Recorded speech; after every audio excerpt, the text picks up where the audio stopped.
quero que você abra comigo a sua Bíblia no Velho Testamento, o livro do profeta Zacarias, Zacarias capítulo 4. Para aqueles que estiveram pela manhã, eu vou terminar a mensagem da manhã, que ela ficou pelo meio do caminho. Para quem não esteve, vou fazer uma pequena introdução e depois nós vamos concluir esta mensagem que começou hoje cedo, onde eu estive a falar desse livro e desse capítulo importante. Zacarias, capítulo de número 4. Você vai abrir aí a sua Bíblia, vai ligar a sua Bíblia. Hoje pela manhã eu expliquei a respeito de um período bíblico, que é conhecido como o retorno do cativeiro. Diga comigo, retorno do cativeiro. Por que tem esse nome, tem esse título? Porque após Israel ficar 70 anos no cativeiro na Babilônia, 70 anos longe de casa, longe da sua terra, longe do altar do Senhor, longe do templo, longe da Jerusalém, da cidade abençoada, cidade de paz, depois de 70 anos, um grupo de pessoas retorna com uma única missão. Qual era a missão? Reconstruir Jerusalém. Reconstruir a cidade, reconstruir o templo.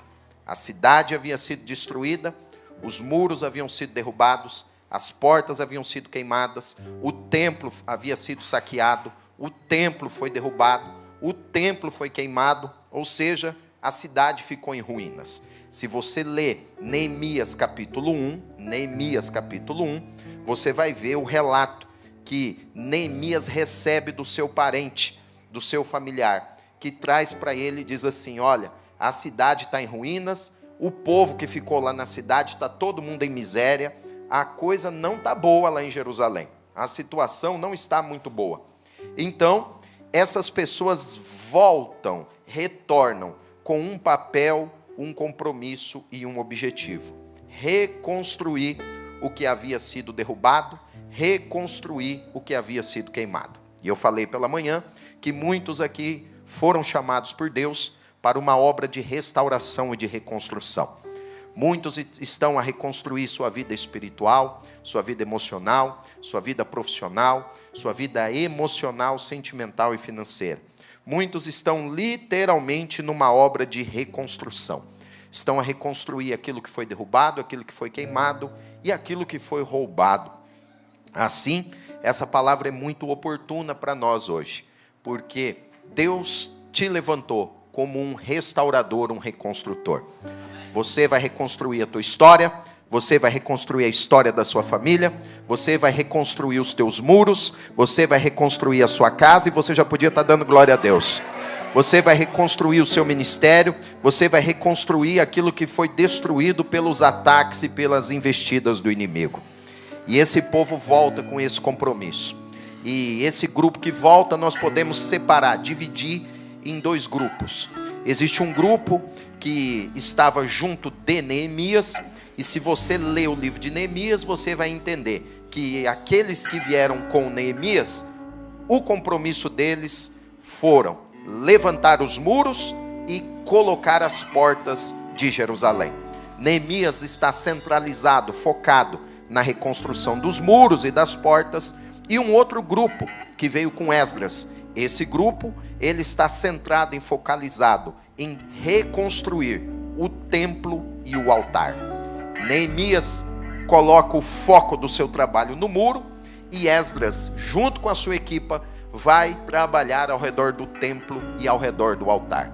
Assim, Esdras, junto com a sua equipa, levanta o altar, e seu compromisso é restaurar e reconstruir o templo. Eu falei pela manhã que esse templo que Esdras tem que reconstruir foi o templo que Salomão havia levantado. Salomão, você sabe, o homem mais sábio do mundo e também um dos homens mais ricos, para não se dizer o mais rico de toda a história da humanidade. E Salomão, quando vai construir esse templo, ele tem recursos em abundância. Ele tem dinheiro, ele tem ouro, ele tem prata, ele tem mão de obra, ele tem madeira. Tudo que ele precisava, ele tinha de sobra. E eu comentei isso pela manhã, né, gente? Fazer algo com sobra de caixa é muito fácil, né? Fazer uma grande obra com dinheiro de sobra é muito fácil. Esse povo, quando volta para reconstruir, o desafio deles é imenso. Primeiro porque eles são um grupo de exilados que estão a voltar para casa. Eles não têm a riqueza de Salomão, não têm tanto ouro, tanta prata, tanta madeira, eles não têm abundância de material.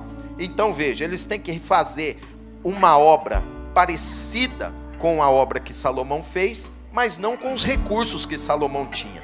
Olha o tamanho do desafio desse povo: fazer uma grande obra com pouco material, fazer uma grande obra com poucos recursos. Só sabe isso que eu estou a dizer quem tem que gerir um orçamento limitado todos os meses com muitos compromissos, não é verdade? Quem recebe o seu ordenado tem que fazer a gestão, é renda, é água, é luz, é internet, é a parcela do crédito pessoal e ainda sobrar um dinheirinho para aproveitar nos saldos do meio do ano, não é verdade? É um desafio fazer a gestão de ter muita coisa para fazer com pouco recurso na mão. Mas é isso que esse povo vai fazer.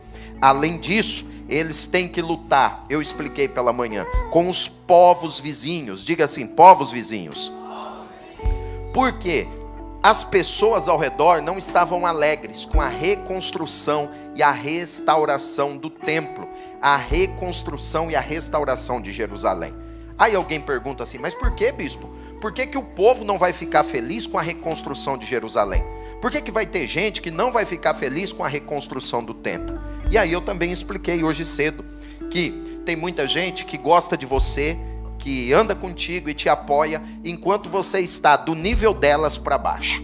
Elas são teus amigos, vão dar tapinha nas suas costas, vão te convidar, desde que você esteja do padrão delas para baixo. Quando você começa a crescer, começa a avançar, começa a subir o seu padrão, subir o seu patamar, alcançar lugares altos, começa a alcançar posições novas, começa a viver coisas novas de Deus, muitas pessoas não estão preparadas para essa conversa. Gostam de você enquanto você está abaixo dela. Gostam de ti enquanto você não está numa posição igual ou superior a ela. Então, eles apoiavam Jerusalém, desde que Jerusalém estivesse destruída. Uma Jerusalém restaurada, reconstruída, não estava a alegrar os povos vizinhos. Assim, preste atenção, eles tinham que lutar com os recursos escassos, a falta de recurso, a falta de ouro, a falta de prata, a falta de madeira, e também agora eles deveriam lutar com os povos ao redor, que não estavam alegres, não estavam a aplaudir a tentativa de reconstrução, a tentativa de se levantar daquele povo. Além disso, o que nós vemos? Um cansaço físico. Diga, cansaço físico. Porque se você trabalha com obra, você sabe disso. É mais fácil começar do zero do que reconstruir algo que foi destruído. Não é? É mais fácil você pegar um terreno limpo e do zero construir do que você pegar algo, ter que reparar, ter que reconstruir, ter que refazer. O povo estava cansado, porque havia muito entulho, havia muita sujeira, havia muito material. Você vai ler depois aqui no texto, daqui a alguns minutos, e vai perceber que existiam montes de entulho, existiam montes de sujeira. E o povo olhava para aquilo e ficava assim, gente, quanto mais eu limpo, mais sujeira aparece. Quanto mais tiro entulho, mais entulho aparece. Parece que isso se multiplica, parece que isso aumenta. Então o povo estava cansado. E eu falei hoje aqui pela manhã, para muitas pessoas que entraram, e nesse começo de ano você já está a dizer assim, eu estou cansado, eu estou cansado. Essa mensagem também é para você, que está a dizer assim, eu estou cansado, eu já tenho dado muito de mim, tenho me esforçado muito, tenho dado muito do meu tempo, muito da minha dedicação, muito do meu sentimento, muito do meu trabalho físico, eu estou cansado. E quando o povo estava cansado, quando o povo já estava assim no limite, cansado ao extremo, Deus faz algo. Aleluia. Porque Deus conhece o seu limite. De novo, Jesus conhece o seu limite. De novo, IBR Algés, vamos acordar. Jesus conhece o seu limite. Aleluia. E nessa manhã, nessa noite, nesse dia, eu tenho uma palavra bem simples, mas direta de Deus para você. No seu limite, o Senhor vai intervir hoje aqui nessa casa. No seu limite, o Senhor vai intervir hoje aqui nessa reunião. Um dos últimos cultos desse mês da expansão, assim diz o Senhor para você. Você chegou no limite da tua força, no limite dos recursos, no limite da sua capacidade, no limite da sua esperança, e você prepara para dar um bom glória a Deus. Assim diz o Senhor: vou eu interferir no teu limite.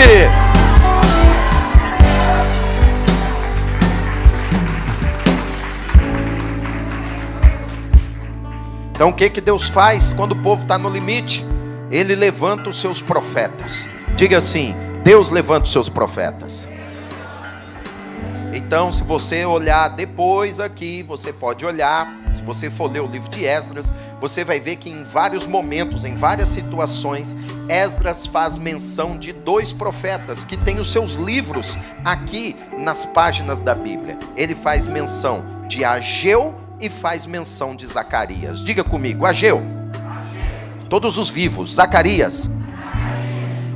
Esdras faz menção desses 2 profetas. Por quê? Enquanto o povo trabalha com uma mão, os profetas animam e fortalecem o povo do outro lado. Aleluia, vamos lá que está ficando gostoso. O povo trabalha de um lado e Deus anima o povo com seus profetas do outro lado. Por que você não pode perder as reuniões? Por que você não pode perder esses encontros que acontecem aqui na IBR Algés? Porque na segunda você vai lá construir, mas no domingo o profeta vai aqui te animar. Na terça você vai restaurar, e no domingo o profeta vai liberar a palavra para te alimentar.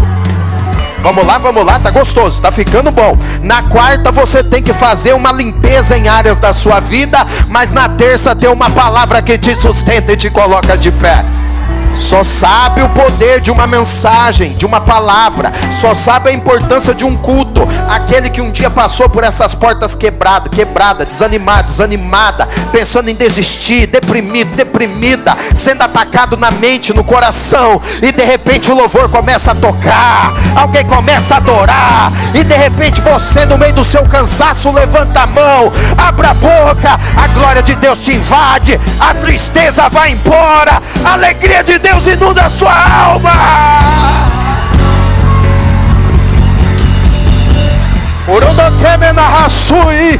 Vamos celebrar e adorar IBR Algés.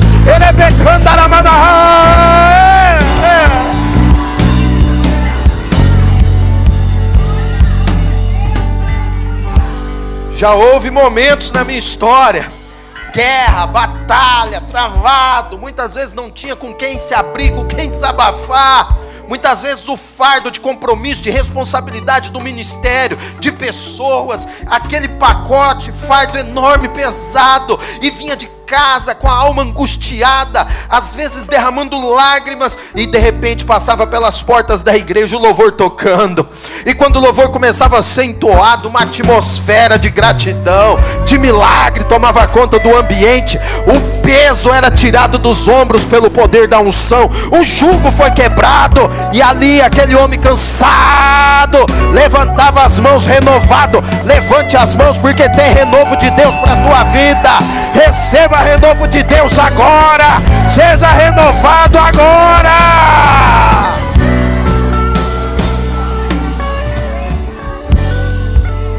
Então, quando o povo estava desanimado, Deus enviou 2 profetas. Enviou o Ageu e o Zacarias. O Ageu, depois você vai ler que são livros pequenos. Ageu então é pequenino. Ageu, ele traz aquela palavra, aquela profecia conhecida, onde ele fala assim, que minha prata, meu é o ouro. Você está a entender por que agora ele fala com esse contexto, que Deus falando assim, a prata é minha, o ouro é meu? Porque o povo estava preocupado, eles tinham que fazer a obra e não tinha dinheiro, tinha que reconstruir o templo e não tinha dinheiro. Aí o Ageu fala assim, calma gente, calma, se coloque na posição, o dono do ouro e da prata está com vocês. E eu tenho uma palavra de Deus para a tua vida, para você celebrar e dar um bom glória a Deus hoje. O dono do ouro e da prata, Ele é contigo. Aí Ageu vai falar assim, gente, Vocês estão preocupados porque o primeiro templo tinha ouro, o primeiro templo tinha glória, mas a glória do segundo templo, a glória da segunda casa será maior que a glória da primeira. E eu preguei essa mensagem há uns dias atrás na EBR Lisboa. Sabe qual foi a glória da segunda casa, a glória do segundo templo? A glória de Salomão foi o ouro. A glória de Salomão foi a prata. A glória de Salomão foi a nuvem de glória que desceu sobre o templo, mas que depois foi embora. Mas no segundo templo, sabe qual foi a glória? O próprio Cristo que passou pelas portas e esteve naquele templo.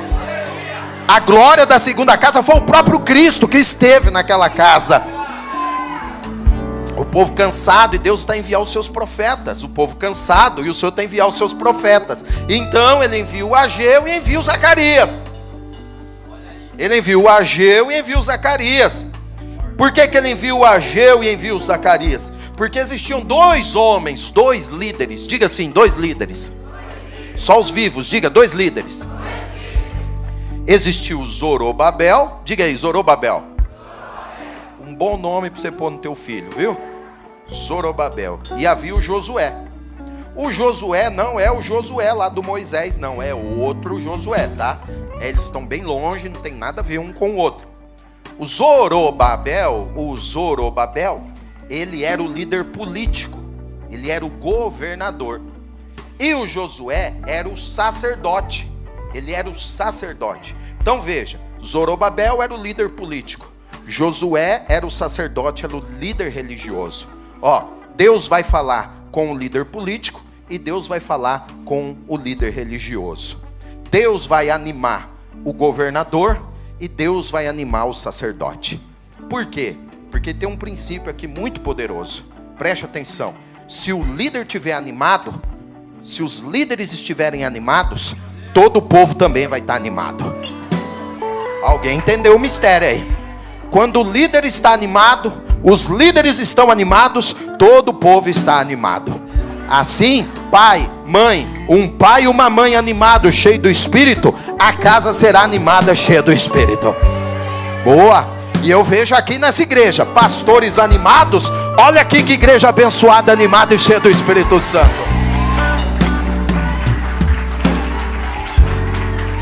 O Senhor vai enviar os profetas para animar os líderes, para animar o Zorobabel, para animar o Josué. E é isso que Deus está fazendo aqui hoje. Ele está te animando, porque você vai sair daqui, alguém vai liderar uma cozinha, alguém vai liberar uma sala de estética, alguém vai liderar uma equipe de obra, alguém vai liberar uma reconstrução, uma restauração, literalmente. Alguém vai liberar uma equipa na área de TI, alguém vai liberar uma equipa, vai conduzir uma equipa, uma área de vendas. Não importa aonde você vai amanhã, o importante é que a glória do Senhor que está te animando vai te conduzir e te levar para o ambiente de vitória. Lá está agora Zorobabel, lá está agora Josué, recebendo a palavra do Senhor. Abra sua Bíblia comigo, Zacarias capítulo 4. Zacarias capítulo 4. Zacarias capítulo 4. Verso de número 1. Vou começar no verso de número 1. Zacarias capítulo 4 e o verso de número 1. Verso de número 1. O anjo que falava comigo, ele voltou e me despertou, como se desperta alguém do sono. Verso de número 2. E quando desperta, ele diz assim: o que é que você está vendo? O que vês? O que você está vendo?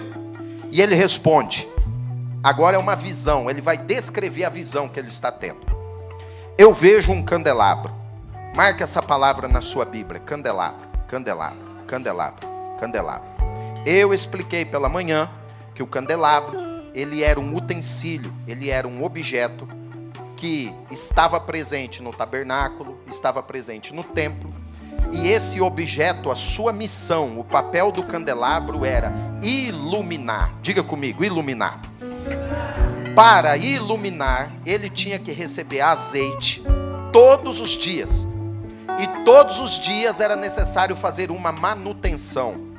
Era necessário limpar a ponta do pavio. Cortava o pavio queimado, enchia de azeite. Para o candelabro brilhar, era preciso, era necessário a intervenção do homem. Diga assim, para o candelabro brilhar, precisava da intervenção humana. Agora eu falo, todos os dias o sacerdote limpava, cortava o pavio queimado, completava de azeite, para ele continuar brilhando. Se o sacerdote não colocasse a mão todos os dias, chegaria num ponto que ele apagaria e deixaria de brilhar. Se o sacerdote não colocasse azeite, se o sacerdote não limpasse a ponta, se o sacerdote não fizesse a manutenção daquele objeto, ele deixava de brilhar. Então agora, preste atenção, Zacarias está a falar agora com o anjo, e o anjo está a mostrar para ele esse item, está a mostrar ali, preste atenção, o candelabro. Vamos seguir para a visão? Eu vejo um candelabro todo de ouro, e veja, e um vaso de azeite em cima. Então tinha um candelabro, em cima do candelabro tinha um vaso de azeite, com as suas 7 lâmpadas, e 7 tubos, um para cada uma das lâmpadas que estão em cima do candelabro. Um candelabro, um vaso de azeite, e saíam tubos do vaso de azeite, e esses tubos ligavam diretamente em cada haste, em cada braço do tabernáculo, do candelabro. Segue a leitura, segue a leitura. Junto ao candelabro, veja, junto ao candelabro, eu vejo 2 oliveiras, uma à direita do vaso e outra à esquerda do vaso. Mídia, coloca aí, por favor, meus queridos. E eu mostrei essa imagem aqui pela manhã. Eu mostrei essa imagem aqui. De manhã foi uma, essa aqui está mais bonita. Olha o que nós estamos vendo. Olha aqui, ó, candelabro, em cima do candelabro o vaso, e uma oliveira de um lado, outra do outro lado. Qual é a diferença dessa imagem daquilo que acontecia dentro do templo? Dentro do templo, precisava um homem vir aqui colocar azeite. Dentro do templo, precisava do homem vir aqui alimentar esse candelabro. Agora, essa visão é diferente. O que o Senhor está mostrando para Zacarias? Está dizendo assim, Zacarias, no começo, era o homem que sustentava essa luz. No começo, era o homem que mantinha essa luz acesa. No começo, era o homem que alimentava esse objeto, esse instrumento. Mas o que eu vou fazer agora é diferente. Eu vou colocar um vaso, em cima do vaso eu vou ligar ele nas árvores. A árvore vai dar azeitona, a azeitona vai dar azeite, azeite vai cair no vaso, o azeite do vaso vai cair, e esse objeto nunca vai se apagar. Eu tenho uma palavra de Deus para você nessa hora.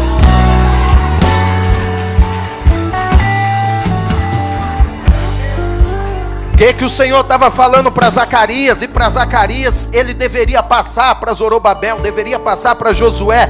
Ele estava dizendo o seguinte: diga para aqueles homens, aleluia, eu sou aquele que sustento, eu sou aquele que alimento, eu sou aquele que dá condição para o meu povo cumprir o papel, o propósito que eles têm que cumprir nessa terra. Levante a sua mão que eu vou liberar uma palavra profética. Não vai faltar nada para você viver o sonho de Deus.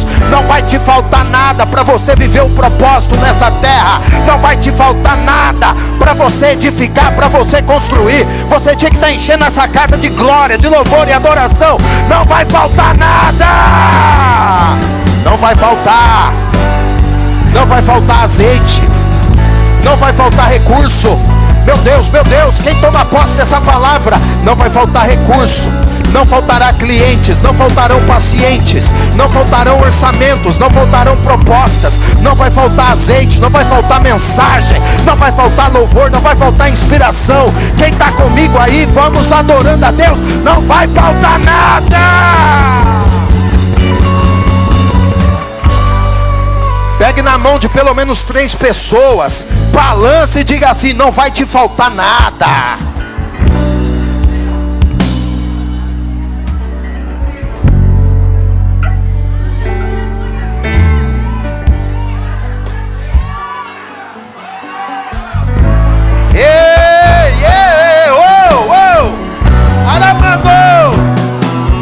Não vai faltar nada, não vai faltar nada. É mentira do inferno, não vai te faltar nada. Olha aqui para mim. É mentira do diabo, não vai faltar nada. Não vai faltar para renda, não vai faltar para estudos, não vai faltar para comida, não vai faltar para viagem, não vai faltar para cumprir com seus compromissos. Não vai faltar não. Aquela porta vai ficar aberta, tua empresa vai ficar aberta, o negócio vai ficar aberto. A porta que Deus abre.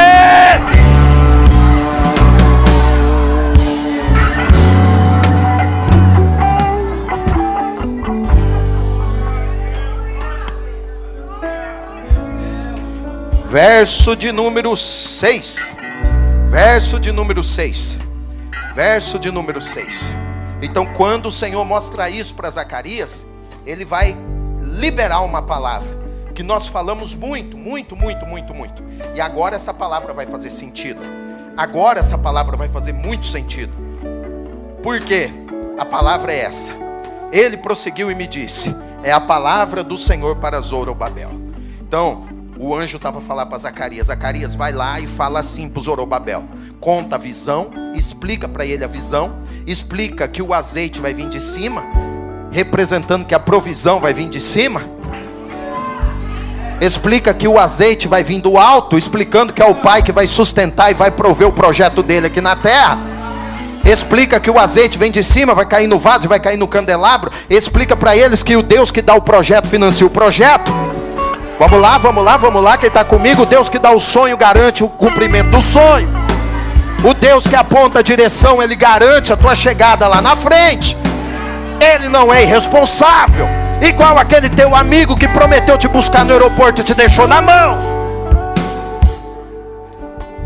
E vai lá e diga para ele assim, ó, vai lá e fala para Zorobabel: não por força, nem por poder, não por força, nem por violência, mas pelo meu Espírito, diz o Senhor dos Exércitos.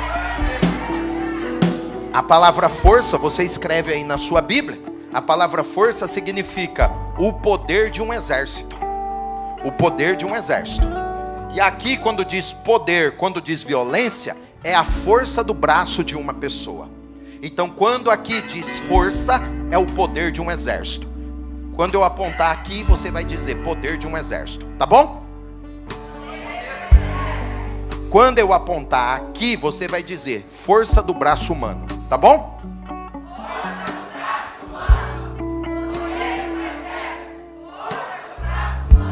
Veja que o Senhor está dizendo assim: poder de um exército não é pelo número de pessoas que está do seu lado. Poder de um exército, a vitória não vem pelo número de pessoas que anda contigo. Porque tem gente que fica com esse pensamento: ai, se eu tivesse alguém do meu lado. Ah, se a minha família me apoiasse. Ah, se o meu pai me ajudasse. E eu falei pela manhã e vou tomar licença. Eu não estou aqui a zombar dos solteiros. Não, isso é muito sério. Talvez você diz assim: ah, se eu tivesse um marido. Ah, se eu tivesse uma esposa. Ah, se eu tivesse filhos. Ah, se os meus filhos me ajudassem. Ah, se a minha nora me apoiasse. Ah, se o meu genro fosse comigo. Ah, se o meu patrão fizesse algo por mim. Ah, se a igreja fizesse algo por mim. Ah, se o governo fizesse algo por mim.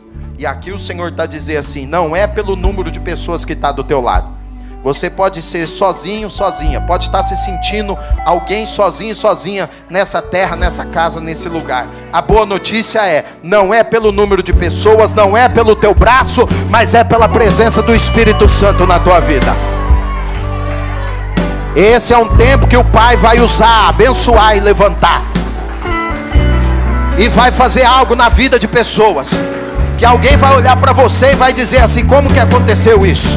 Ele não tem nenhum padrinho, não tem nenhuma madrinha. Não tem ninguém que indica, não tem ninguém que apoia. Quem que levantou ela? Quem colocou ele naquele lugar? Quem que abriu essa porta? Não tem uma cunha, não tem um parente, não tem nada. Como que chegou lá? Como que alcançou isso? E você vai olhar para cima e vai dizer: não é por força, não é pelo poder humano, mas é pelo poder do Espírito.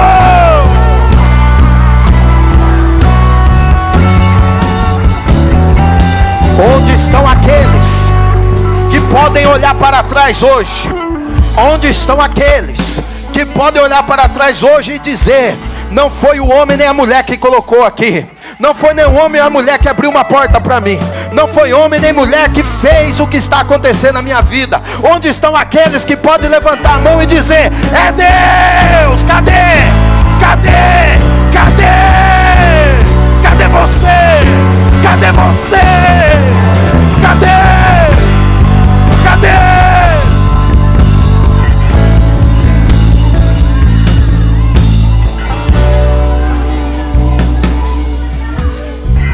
E aqui eu começo a terminar a mensagem da manhã. Verso de número 7, verso de número 7, verso de número 7. Lembra que eu falei para você que o povo estava cansado? Lembra que eu falei para você que o povo estava debilitado, porque tinha muitas coisas para lutar? Quem lembra? Quem lembra? Amém?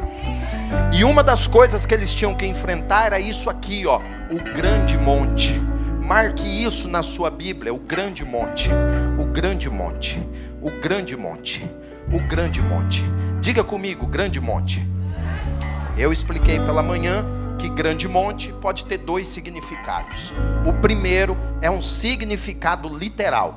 Representava o quê? Montes de entulho.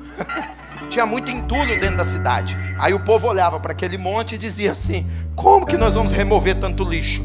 Como que nós vamos remover tanto entulho? Como? E eles estavam assustados, preocupados com o tamanho do monte.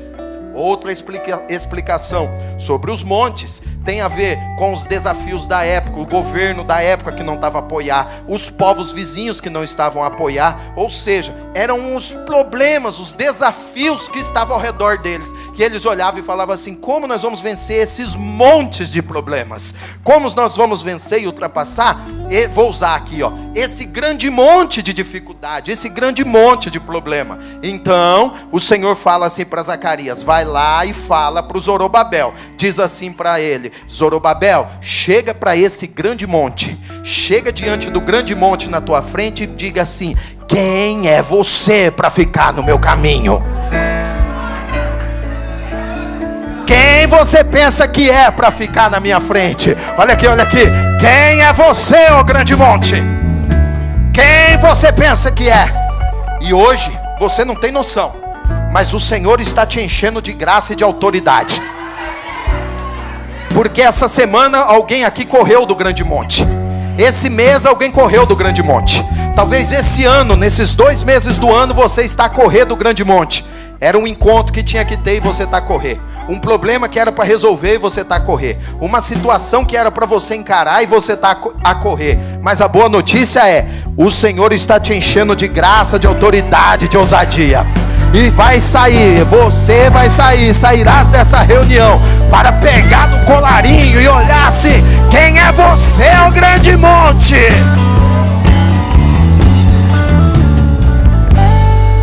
Eu quero que você aponte o teu dedo aí para frente, aponte.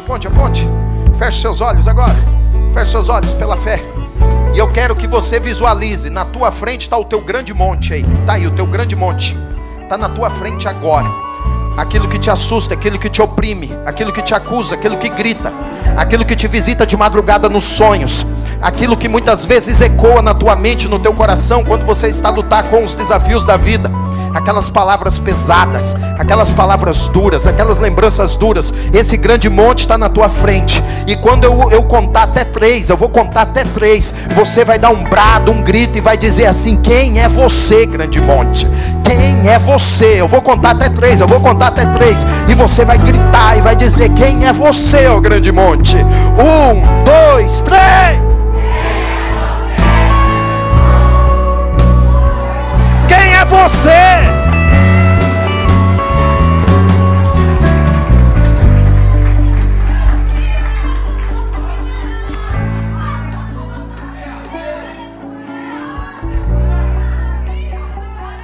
O pessoal lá de Lisboa sabe disso. Eu já contei esse testemunho lá. Eu era um jovem bloqueado, tímido, fechado. Tinha pavor de falar em público. Na escola eu não conseguia apresentar seminário. Lembra do seminário? Com a folhinha de papel ao maço, que você ia lá na frente com aquela folha de papel ao maço, apresentar seminário de geografia. Lembra disso? Seminário de história, Revolução Francesa. Eu não conseguia, eu tremia, eu bloqueava.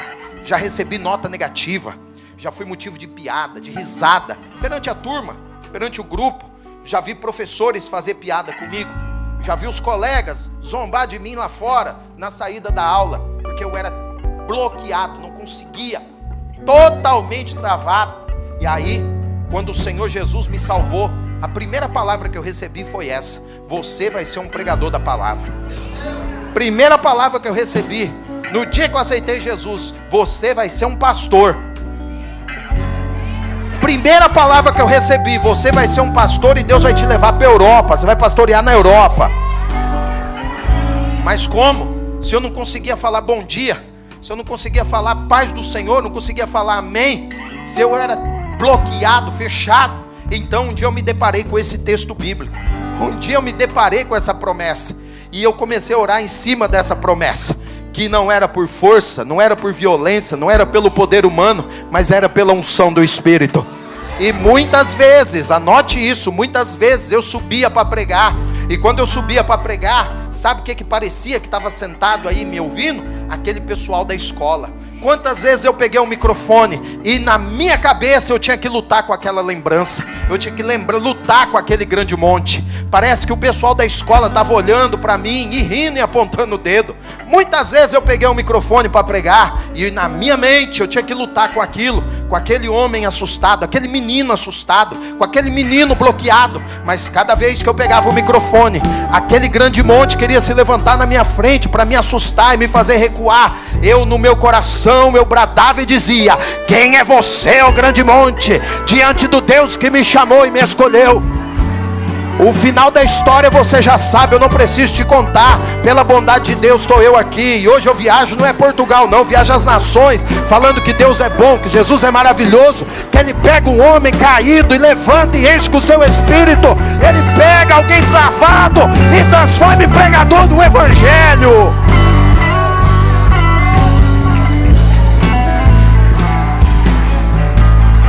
E eu libero essa palavra na tua vida. O teu grande monte te assustou até o dia de hoje.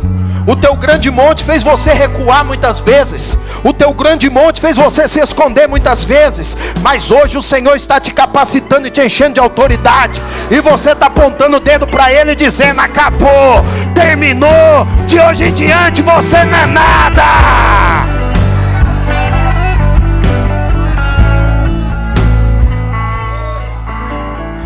Sabe onde nós encontramos isso? Davi está diante de Golias. E o texto diz que Golias começa a blasfemar, amaldiçoar, começa a atacar Davi com palavras, atacar o exército de Israel com palavras. Então Davi fala assim: quem esse grande monte pensa que é? Quem é esse incircunciso? Quem é esse grande monte? Quem esse grande monte aí pensa que é? Cutuca no teu vizinho aí e fala para ele: quem esse grande monte pensa que é? Agora isso é revelação, porque alguém aqui, uma pessoa maior e mais poderosa que você, olhou na tua cara e disse que você não ia avançar, que não ia facilitar para o teu lado, que ia bloquear o teu caminho, não ia permitir você ser promovido, não ia facilitar a tua vida e a tua história naquele lugar. E agora eu libero a palavra profética: quem aquele grande monte pensa que é?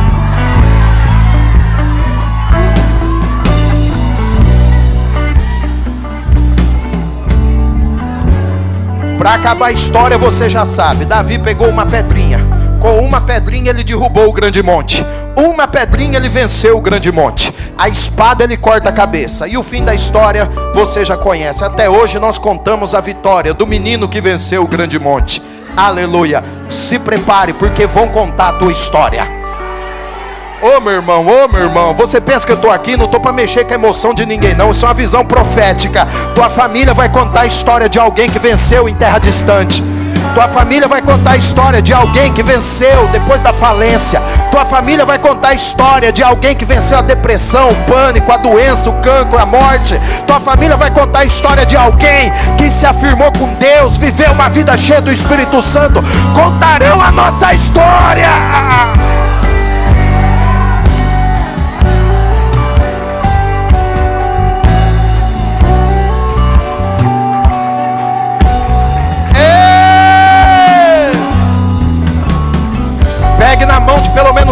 pessoas e diga assim: desanima não.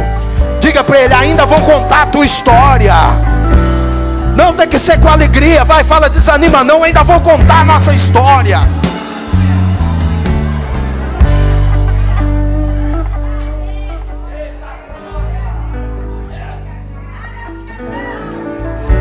Eu vou fazer e você vai dar o melhor, glória a Deus. Desanima não. Ainda vou contar nossa história.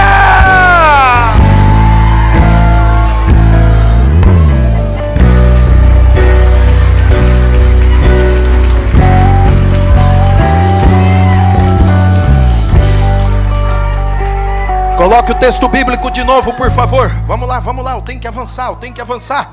Eu só tenho 2 dias para pregar, não tenho terceiro. Não fui convidado para a terceira noite. Só para 2. Vamos lá, tem que terminar hoje. Olha aí. O 9. O 9 não, desculpa, o 7, é o 7. Põe o 7. Eu me empolguei. Aqui, ele aqui.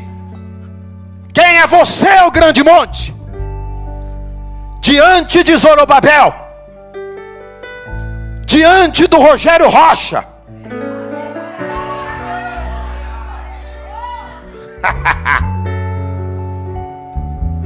Dá para fazer um mistério profético aqui, hein? Risca o Zorobabel e você vai pôr o teu nome aqui. Quando eu contar até 3, você vai ler: quem é você, ó grande monte? Eu. Diante do Rogério Rocha, você será uma planície. Boa! Vou sair aqui um pouquinho até da transmissão, hein? Você que está na transmissão faz também, hein? 1, 2, 3. Quem é você, grande monte?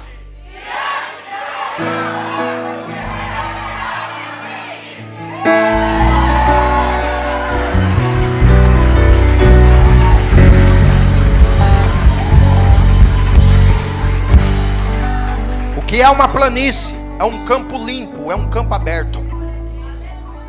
Boa! Vamos lá. O que é uma planície? É um campo limpo, é um campo aberto. Vamos lá, IBRL GES. O que é uma planície? É um campo limpo, aberto, descampado, preparado. O que o Senhor está falando? Vai lá e fala para Zorobabel que o que é obstáculo hoje vai ser um campo aberto amanhã. Zacarias, vai lá e fala para Zorobabel para ele não desanimar não. O que está assustando ele hoje, amanhã vai abrir caminho para ele passar.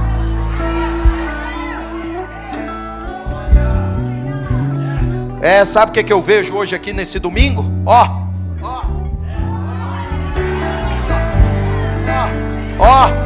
os caminhos abrindo. Olha os caminhos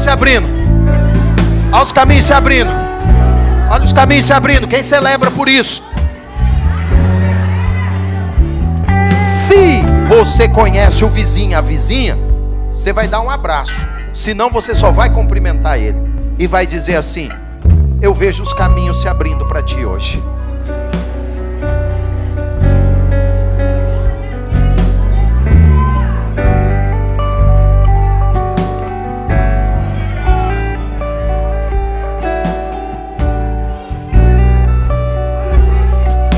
IBR, os montes estão sendo aplanados. Meus irmãos, os montes estão a ser aplanados.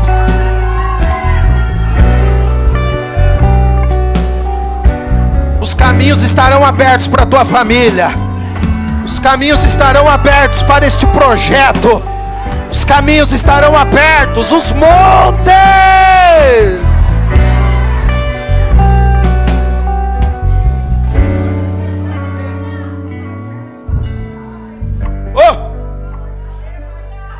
Olha o 8, olha o 8, olha o 8, olha o 8.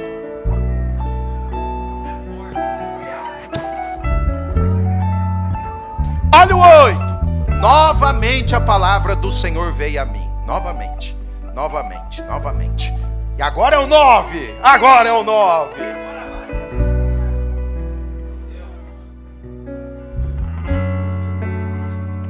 As mãos de Zorobabel lançaram os alicerces deste templo. Marque isso. As mãos do Zorobabel lançaram os alicerces. As mãos de Zorobabel lançaram os alicerces desse templo.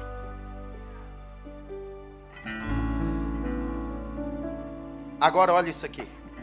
As mãos de Zorobabel lançaram os alicerces. E as mãos dele...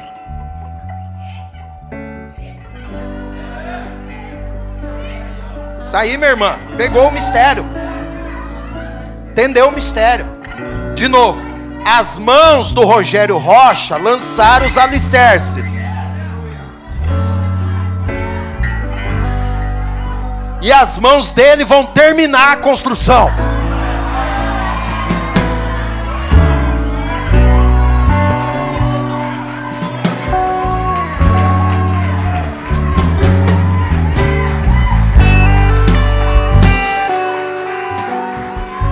Sabe por quê? O que a tua mão começou, a tua mão vai terminar. Levanta as mãos. Eu quero repreender e quebrar na tua vida hoje essa maldição de começar e largar pela metade. Eu quero repreender e quebrar na tua vida hoje essa maldição de começar as coisas e largar pelo meio. Essa maldição que você nunca termina nada, nunca conclui nada. Está quebrado hoje na tua vida. Está sendo quebrado, arruinado hoje. Por esses dias você falou: eu não consigo terminar, eu começo e largo pelo meio. Eu começo e desanimo, eu começo e largo pela metade. Mas vieste na reunião certa, no culto certo, porque hoje essa maldição está a ser quebrada, esse mal está a ser retirado da tua vida. Porque assim diz o Senhor: aquilo que você lançar a mão, você vai terminar. Aquilo que colocar a tua mão, vai começar e vai concluir. Aquilo que você começar, vai concluir.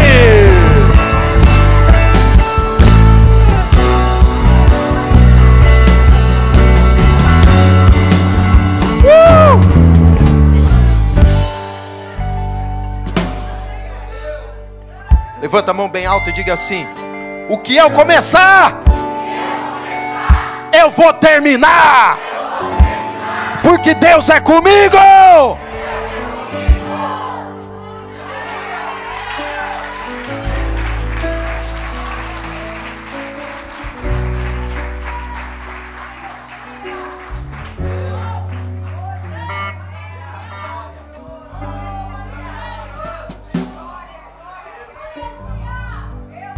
Algumas pessoas aqui, o diabo já sabia como te parar. Era sempre a mesma coisa. Quando você começa a crescer na vida espiritual, é sempre o mesmo problema. Quando você começa a prosperar, é sempre a mesma coisa. Quando os negócios começam a engrenar, é sempre a mesma coisa. Mas este culto é um marco do Espírito de Deus na sua vida. Isso está a ser quebrado hoje aqui. Aleluia. Aleluia. E o inferno vai ter que arrumar uma estratégia nova para te atacar. Porque as armas antigas não vão surtir mais efeito. Vai lá, Zacarias, e fala para Zorobabel. O que? Ele não colocou o alicerce? O que aconteceu? Eles lançaram os alicerces do templo. Depois você vai ler Esdras capítulo 3, Esdras capítulo 4. E lá está acontecendo isso. Eles colocaram os alicerces do templo. Eles colocaram os alicerces do templo. E quando eles colocaram os alicerces do templo, eles estavam assim meio que assustados. Porque eles pensaram assim: lançamos o alicerce, como que nós vamos terminar agora? Lançamos o alicerce, como que nós vamos concluir agora? Então, o profeta fala para ele assim: avisa eles, para eles não se preocuparem. Porque o que eles estão começando, eles vão ver o final. Agora é literal. Aquela casa que você começou a construir não vai ficar pela metade. Você vai concluir. Esse curso que você começou, você não vai largar pelo meio por falta de recurso, não. Você vai concluir. E esse trabalho, esse ministério na igreja não vai ficar pelo meio, não. Você vai ver os frutos de Deus.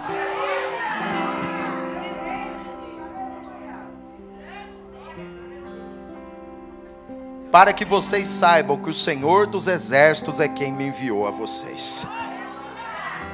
E olha o verso 10. Terminei. Verso número 10. Pois quem despreza o dia dos humildes começos. Qual era o problema? Como o começo estava a ser muito humilde, o começo estava a ser muito pequeno. Como o começo estava a ser muito simples, tinha gente que estava olhando e falando assim: isso aí não vai para frente não.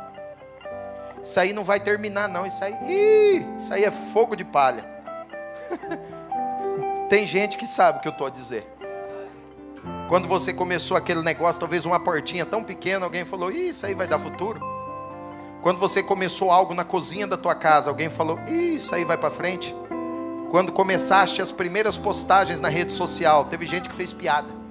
Teve gente que deu um print e mandou para o outro. Olha lá. Quando você começou, quando você se batizou, teve gente que falou: isso aí é fogo de palha. Daqui um tempo volta para trás. Quando você começou a lutar por uma nova vida, uma vida diferente, alguém pegou e falou assim: ai, o mitidão lá, a mitidona, querendo ser diferente de todo mundo. Ninguém na família dele é assim. Ninguém desse bairro que ela nasceu é assim. Então são pessoas que estão a desprezar os humildes começos. Eu passei por isso, pastor Roberto também. Nós começamos a IBR Lisboa na avenida, na rua Regueirão dos Anjos. Um lugar complicado, lugar sujo, lugar feio, lugar difícil. E tinha pessoas que iam lá e falavam assim: nunca que essa igreja vai sair daqui. Num lugar desse, nunca que essa igreja vai vencer, vai prosperar. Nunca que esse povo vai sair dessa rua aqui feia, desse lugar, mas nunca que eles vão sair daqui. Pessoas que desprezam os humildes começos. Tem gente que fala assim: é impossível vencer em Portugal, é impossível prosperar em Portugal, é impossível, para vencer tem que ir para outro país da Europa. Gente que despreza os dias humildes, gente que despreza os humildes começos. Mas aqui o Senhor está falando assim, ó: vai lá e fala para o Zorobabel que quem despreza esses dias do humilde começo, dos começos simples, esse povo vai ter que ficar alegre quando vê o prumo nas mãos do Zorobabel. Agora diga aí, o bispo, só os vivos, diga: bispo, o que é o prumo? Nunca trabalhei nas obras, mas eu fui perguntar para quem entende. O prumo era um objeto que era utilizado na construção, na edificação de uma parede, não é, pastor Roberto? E o prumo era usado para quê? Para a parede não ficar torta, a parede ficar reta. Então eles usavam o prumo quando a parede começava a subir.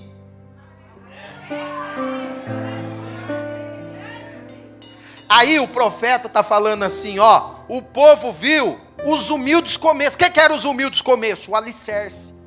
Que o povo olhava para o alicerce e falava assim: isso aí não vai dar em nada. O povo olhava para o alicerce e falava: isso não vai sair do alicerce. O povo viu o alicerce e dizia assim: isso aí nunca vai sair desse alicerce, aí nunca vai crescer, nunca vai subir, essa parede não sobe nunca. Aí o profeta falou assim: esse mesmo povo vai ficar muito feliz. Por quê? Porque eles vão ver a parede subindo e o prumo na mão do Zorobabel.